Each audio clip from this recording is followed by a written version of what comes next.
This summer, the Athletics World Championships, men's and women's cricket, the Lions Tour of New Zealand and Wimbledon have shown that the British public has an enduring passion for top-level sport. We have the richest football league in the world, more major stadiums per capita than anywhere on earth, and are widely credited with having staged the greatest Olympic Games of the modern era. Sport is a massive part of our life and our brand as a nation. But sport is not immune from the mistrust that has undermined faith in other big institutions such as politics, business, religion and the media. On the surface, sport can feel secure.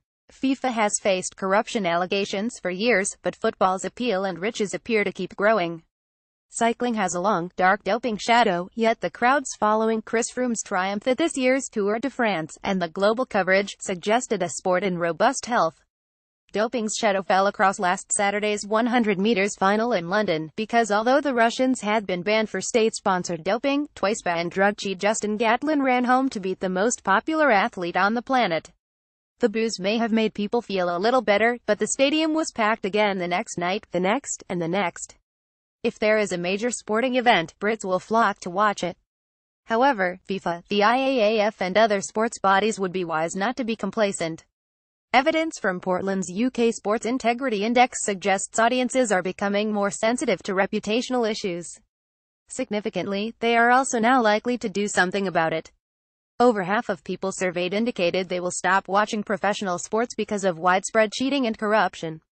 The crowds following Chris Froome's triumph at this year's Tour de France, and the global coverage, suggested a sport in robust health.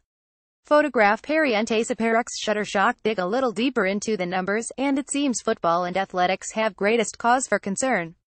More than 6 in 10 football fans believe that corruption is an issue in the game, while 8 out of 10 athletics fans think performance-enhancing drugs are still a problem.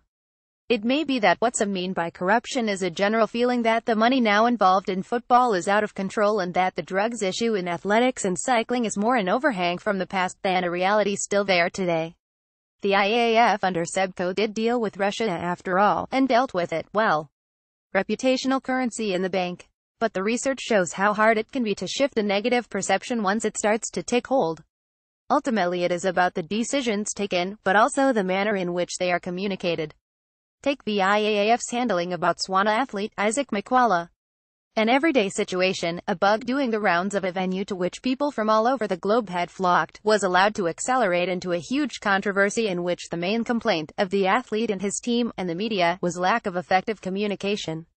Another bit of reputational currency lost. And then as we look forward to the FIFA World Cup in Russia next year, might the dropping out of sponsors be the result not merely of the controversial decision to award the tournament to Putin, but the tipping point effect of years in which FIFA has become bloated, riddled with corruption and distant from the paying public sports organizations, whether a major global sports body, or an individual club, dependent on public support for survival and success, need to think more strategically, including about their communications.